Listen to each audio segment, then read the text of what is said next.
Okay, let's do a sound check and just tell me This your is full Michael. name. I am Michael Gaylord James. I'm 70 years old. Pardon me. And I am a veteran of the cultural and political struggles of the 1960s and 70s and beyond. Yes. I'd like to talk today about SDS and the Port Huron Statement.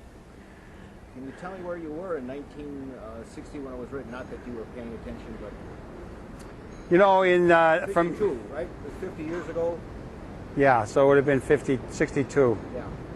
Well, in 1962, I was a sophomore at Lake Forest College. First, let's start over. Paul Wozniak, it's really I'm honored to be interviewed by you about SDS and the Port Huron Statement on the occasion of the 50th anniversary of the Port Huron Statement. In 1962, I was not aware of the Port Huron Statement, but I was aware of political and cultural and struggles, particularly the civil rights movement. I was a student at Lake Forest College. I'd ended up there kind of by accident, but I was glad to be there. It's just north of Chicago? Just north of Chicago. It's a very wealthy suburb, but it certainly was a liberal school in many ways. It was a Presbyterian school, and there were some progressive Presbyterian minister types around that helped influence my life. What I remember most about '62 was really coming of age and understanding issues. There had been a group of people coming through on a Moscow to San Francisco peace walk, and they talked about ending, atomic bomb testing, and they were the first people. I had wanted to be a Marine, and they were the first people that got me to think about war. I had a professor named Dr. Smucker, and I had been doing some research on Gandhi. I remember I wrote that things would get better in the long run, and the professor, Dr. Smucker, said to me, not necessarily. And that was the first time I realized it wasn't just all going to work out in rosy fashion. I think it was around that time, certainly in the early 60s, that I first heard of Students for Democratic Society. And what I remember is we had sort of taken over the student paper, the Stentor, at Lake Forest College. When I say take over, it was independents and not fraternity people, and we started to try to address some campus issues. And we used to get the college press service, which was put out by the National Student Association, which was kind of infiltrated by the CIA in those days. But they did send out a press service, and they talked about a meeting of unemployed minors, SNCC workers, Student Nonviolent Coordinating Committee, civil rights workers from the South, the Northern Student Movement, and Students for Democratic Society. And that was the first time I was kind of aware of SDS and also aware of people organizing unemployed minors, and it just was very exciting. My mind and my heart was pretty much captured in those days by poor people. I definitely was a rock and roller and a fan of all kind of music, and certainly was paying close attention to what was going on in civil rights. And my heart and my mind were obviously moved by those events. Were you editor of the paper? I was not the editor of the paper. I don't think. Okay. Who else was with you? By nature, have some names. Is anybody? There really are no names that I think you would know, or anyone who went on to become. Well, just further, if I could trace it down. I got to think who was around in those days. I'm drawing a blank. I'm drawing a blank on Was it. there an advisor to the paper? I don't remember that either. Okay. And you wrote articles, or did you work on layout? Or I did some articles. I was at that time sort of attacking sororities and fraternities. They had not taken in black people. Although I learned later there were certainly people working inside of sororities and fraternities who were certainly trying to open things up in those days. Mm-hmm. But I was a football player. I was a tackle, defensive and offensive tackle, played a little guard. I was a center for a game, I think. But basically I was a tackle.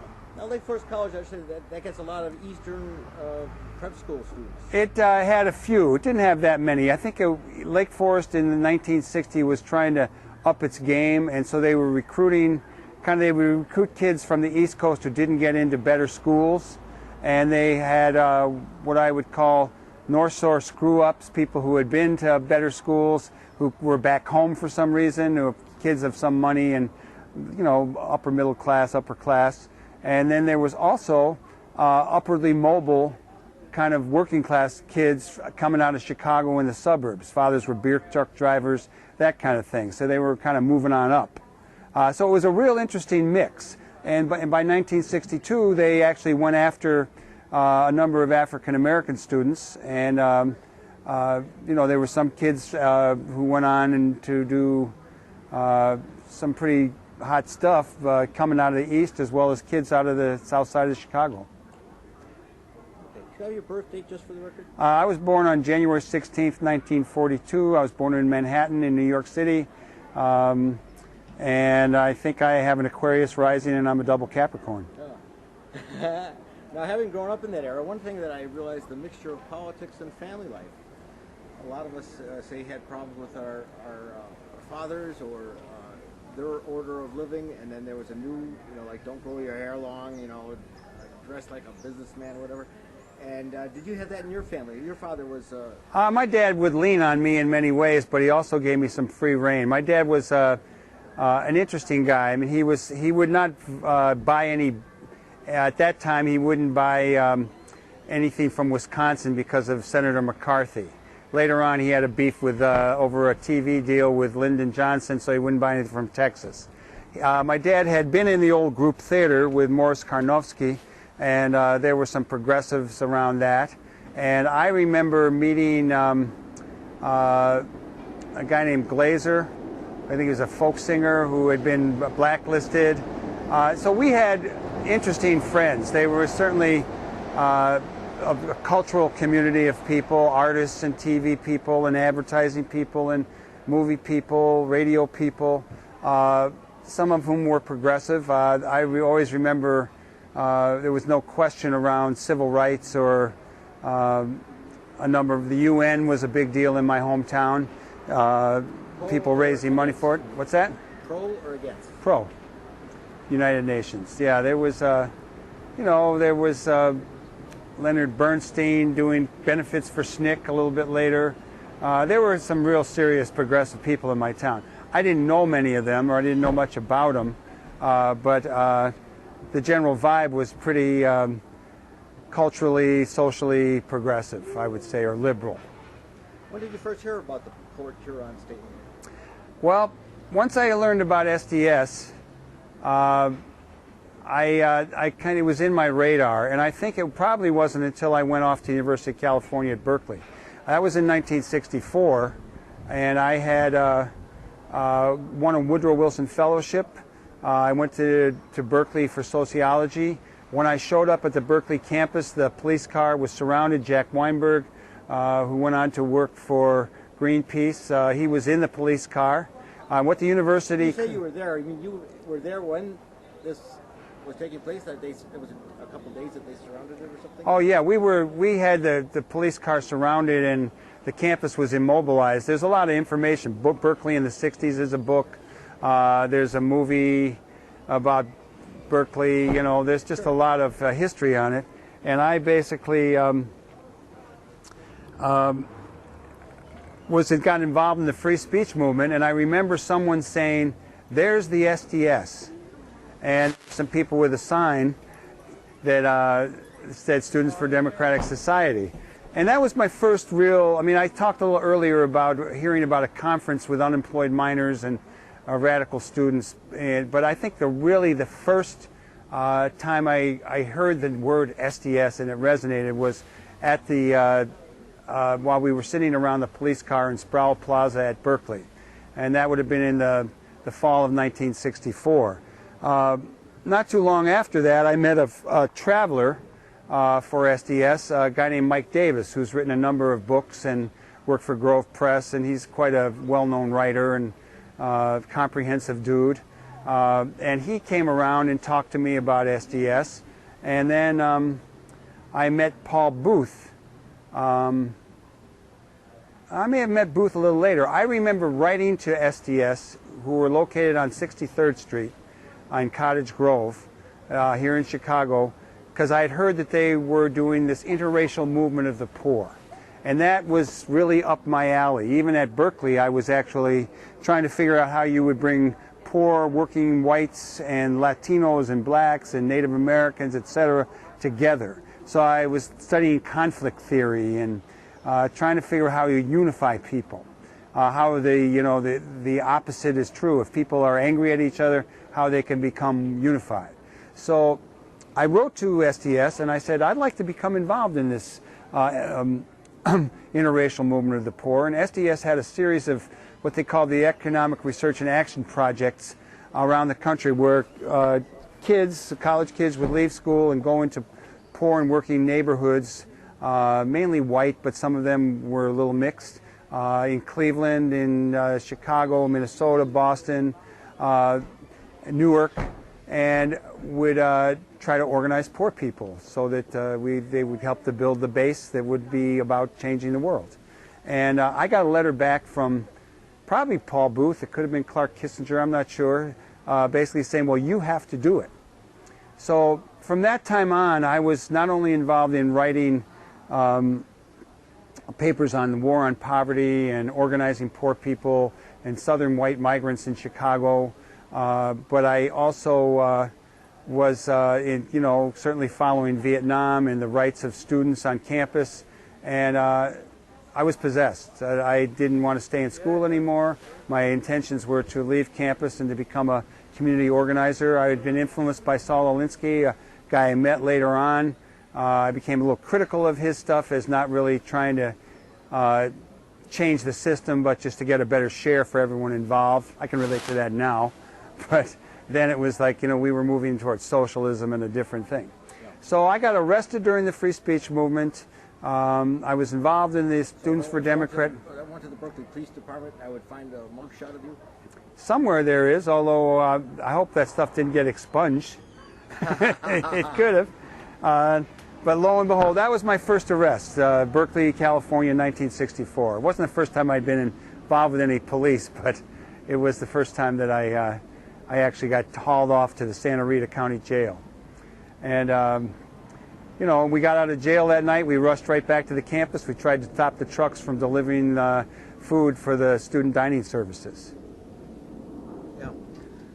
Could you summarize what that free speech movement was about? Just as a term, a lot of people. Well, the key was that a number of people had worked in Mississippi and on voter registration projects in the civil rights movement in the summer of '64, I believe, and they had come back to the campuses, and a lot of people were trying to raise money or distribute information on the campus. And Clark Kerr was the president of the University of California system, basically said that you couldn't do work for or raise money for off-campus activities while on campus. And it just created a bedlam for him. And it certainly resonated around the world. There had been the anti-House Un-American Activity Committee hearings in San Francisco earlier. There was a strong labor movement in California with the longshoremen, etc. It was the wrong place at the wrong time to challenge the ascendancy of people concerned about changing draconian customs in our country. And lo and behold, we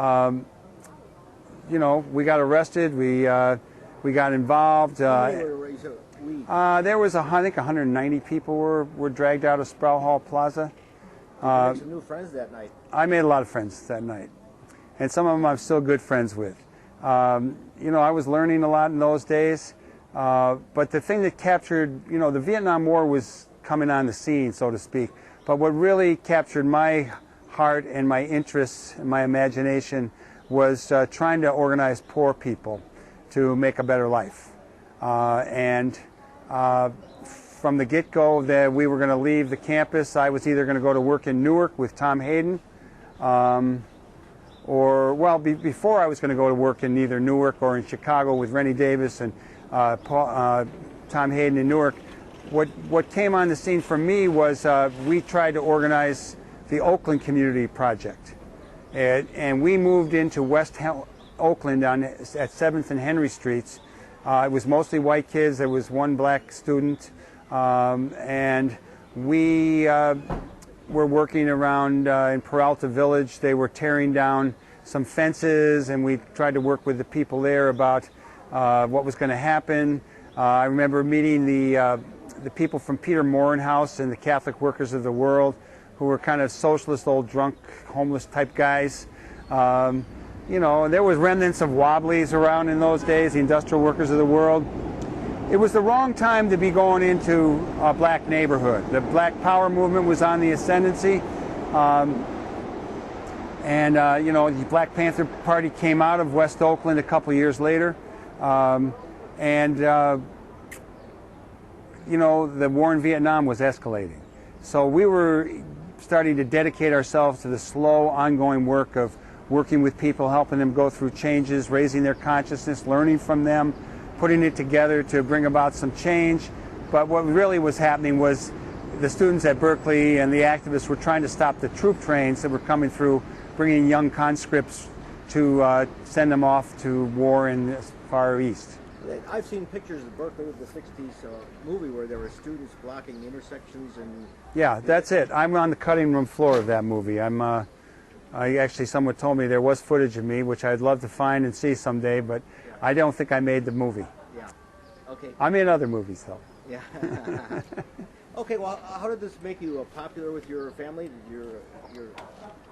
Was your family very sympathetic? My dad was always a little sympathetic. I remember my dad saying to me one time, he said, if you're going to be involved in the movement, you have to take this real serious. He knew people who had been in the Communist Party and who had been sent off to prison. And, you know, I'm not sure where his mind was at on stuff. He liked to play the devil's advocate, but he was a pretty wonderful guy, and I think he encouraged me to do what I wanted to do, and if I was going to do it, to try to do it well and to try to be aware of the pitfalls. So I didn't take much heat. I don't think they were real happy when I decided to leave Berkeley. I decided after I wrote my paper on organizing the poor, 3 views, the SDS, ERAP view, the Alinsky view, and the war on poverty by the government view. That was the paper I worked on the second semester of my second year in graduate school. I remember spending a lot of time down in the Carmel Highlands at the Williams house overlooking the Pacific. A lot of people came through there. Cynthia Williams, who passed away a few years ago, and her family and kids. I got to know them, and a lot of us would go down there, and I ended up staying down there the second semester while I was writing my paper. Oh, who are the Williams? They're just some old radical family. Dick Criley and his wife Florence Criley were here in Chicago. Dick was in the Emergency Civil Liberties Union. Florence was a labor organizer. His sister, Cynthia Williams, ran this house, and lots of people stayed there, and we had meetings there, and we'd get rest up there. And I remember hanging out there writing this paper until April. And I finally, I would also go up to San Francisco to the Fillmore, and you know, there was a lot of rock and roll, a lot of great music. So I was absorbing not only the politics that was happening in the area, the cultural activities that were happening. I was writing, I was thinking, and I had made a decision to go to work in Chicago with Joint Community Union, which would be, I decided, it was actually Stokely Carmichael at a SNCC benefit who told me that I should, I said I was either going to go work with black people in Newark or I was going to work with poor whites in Chicago, and he said, work with white people. He said, we got plenty of activities in the black community. We need more support from the white community. So in April of 1966, I left California in my '57 Ford convertible. I was with a guy named Bert Steck. We drove across country. We got pulled over by the police while we were waiting in Des Moines, Iowa to meet Fred Stover of the, I don't know if it was the National Farmers Organization. I don't think it was that. It was a farm, it wasn't the Farm Bureau, but it was some progressive. He had been the Minister of Agriculture under Roosevelt and Truman, I think, and he quit over the Korean War. And so we'd heard about him. We were outside his office. The police came and they wanted to know what was in our car and, you know, all that stuff. And were you kind of like the long-haired hippies from California?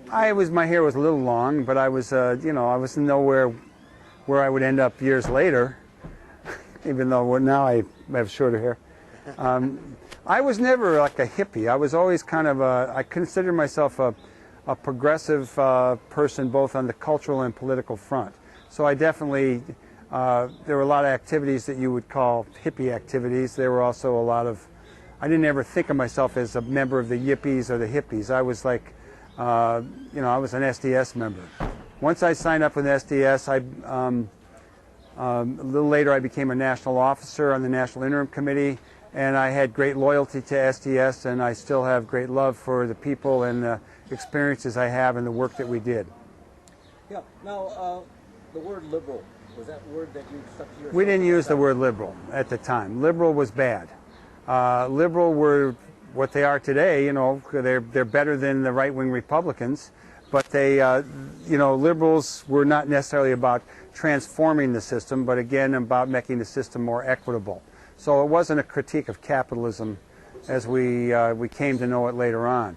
We called ourselves radicals. Now they will use, Rachel Maddow will call the right-wing radicals. I don't like that. I like to think of Thomas Paine as a radical, you know, and people like that. But you know, now I think instead of liberal, we're called progressives. But you know, to be a liberal today, given the state of things, and I can live with it. Yeah. Tell me, move the camera just a little bit here. Can you tell me how the connection was and how you came to Chicago for joining?